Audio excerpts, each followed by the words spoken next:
We live in a rich and opportune time, and yet it's marked by quite a silent suffering.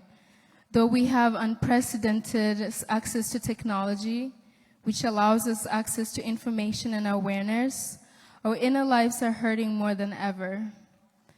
This pain shows most clearly in the mental health of not just our young people, the young adults, as well as our elders.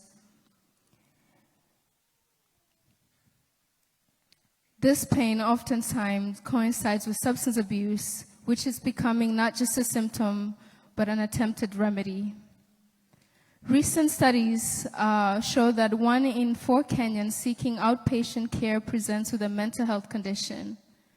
Most recent data from NACADA reports and reveals that 1 in 6 youth aged 15 to 24 regularly uses substances. These numbers represent real lives, those of our sons, of our daughters, neighbors, and our friends. And this is not just a Kenyan problem. This is becoming a global issue. To build a thriving Kenya, one that we deserve, we must invest in the minds of our young people.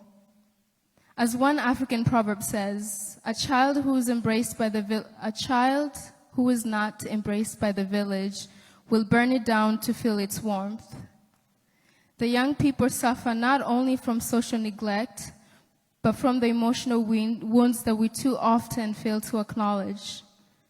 Substance use, isolation, disengagement, violence often mask deeper stories of unemployment, trauma, poverty, and abandonment. All of these are rooted in mental health crisis. When families, our leaders, and communities fail to care for the mental well-being of the young, the consequences echo far beyond them. We risk instability, fractured growth, and a lost generation. And with that, we also lose our future generations. To our candidate, Dr. Fred Matiang'i, I humbly ask, in what ways do you envision your presidency addressing the mental health concerns? What legacy do you hope to leave behind for this generation? Great leaders, such like Wangari Maathai, Nelson Mandela, and Julius Nyerere, were not only revered because they clung to power, but for uplifting others. They healed, and they built, and they empowered. Their names forever live on because they chose to serve and not to uplift themselves. By placing mental health in the center of your campaign and leadership, you will not only be getting ahead of the curve, but you will be choosing to lead wisely. You will begin to heal a nation. Mental health well-being is not just a health issue, it's also an economic imperative. It's a social justice concern. It's also a national security priority. When our people thrive mentally, we educate better, we innovate more, we collaborate deeper, and we also love more fully. We stand at crossroads. If we neglect this issue in our clinics, our classrooms, and our policies, the price we pay is broken communities, stalled progress, and deepening despair. But if we choose to act now, we build a resilient, united, and hopeful Kenya. Lastly, I would like to say mental health is not just a personal issue, but it's also a leadership issue. And to be a great leader, I believe one must deeply care. Thank you for your time. Because we are running out of time, I think it would be disrespectful to cut the girls short, because they're boys, they can take it. So I'm going to put them under pressure. Is that okay? Put them a little bit under pressure to prove the men who just quickly summarize this. Good evening, everyone. It's an honor to be here tonight by fellow Kenyans. I always wondered, why did we choose to live in this cold state of Minnesota?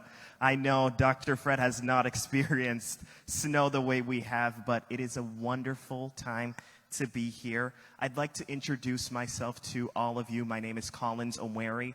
I immigrated here to America when I was about 3 or 4 years old.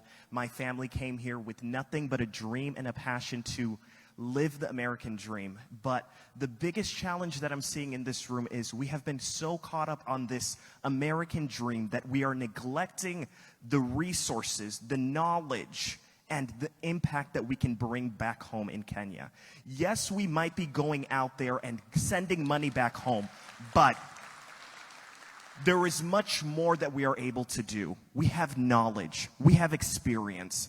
Yes, we might be educated, but in the ever-changing world right now with AI, with all these different enhancements, the school systems are not able to teach things fast enough. Me and every single person in this room have skills, knowledge, and methods that can go out there to help people back home in Kenya. So my plea tonight for everyone in this room, and for you, Doctor, can you enable ways that people back here in America are able to connect with the youth back home to not only send money, but to mentor, to guide, and to teach every single Kenyan back home, as we are powerful. And when we can come together and help people back home, we can build a stronger and better Kenya.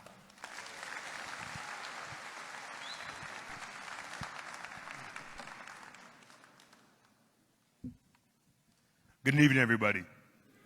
I didn't know I was speaking today, so I just made something off the top of my head, and hopefully it can reach you guys to the hearts and to the minds of every single person in this room. Today, I always bring all my speeches back to the Bible in some way, shape, or form, and the chapter I want you guys to read on your free time or even right now is John chapter 6. And if you guys read it, if you guys know what that is, it's about the youth.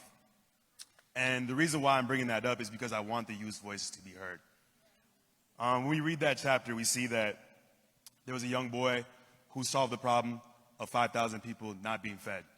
And when you're looking at that story, you start to notice, like, the people that are around Jesus every single day, the people that are with him at every given moment of life, they didn't believe in him.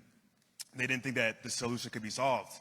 But all it took was the willingness and the hope that one young boy had to change the lives of everybody around him. And my fault. And a phrase that I always struggled with understanding was, the older people always tell us we're the future, and that's not necessarily true. When we look at it on a monolith type of level and looking at every single person that's here right now, the youth are actually the now. We have the opportunity and availability to be able to change things now, and not 10 years down the line, not 20 years down the line, but actively affect the people around us in this given moment. There's some also problems that we have also when we're talking about the challenges that we face in order to be able to grab leadership roles and all those type of things. And some of the roles that we do, some of the things we do have challenges when we're facing is lack of mentorship. We were talking about this about a month ago. We had a certain Matiang'i that we were going through and everything like that. And a bunch of us younger guys, we had a lack of mentorship to be able to walk us through how we should be able to maneuver and operate in moments of sadness, moments of happiness, and we weren't entirely sure. So I really do plead that we be able to strengthen and bolster up the young men, young women also, to be able to step into these roles confidently and not be ashamed of the things that are in front of them. I know you guys, some of you guys might not like these ones, but the gatekeeping as an older community. A lot of times, we always are told to trust our elders, believe in our elders, but sometimes the solutions that we have as young adults not only can be the full solution, but also can be the spark that lights the fire under the real solution, I should say. And again, I plead that we also allow this spark to be able to be lit under the wind and also be able to be inflamed even more and more as we go on as a community. And I have one more thing as well. I just got to find it, my fault. And also I plead, Doctor, that you be able to entrust the youth, even though they might be inexperienced, to be able to help other people around them and be able to also stand for them as well too. So I thank you for spending your time to come through right now. And we're always going to remember this as an event that strengthened the people around us as well too. So thank you once again for that. Appreciate you. One big round of applause for these young people. Thank you very much. Thank you.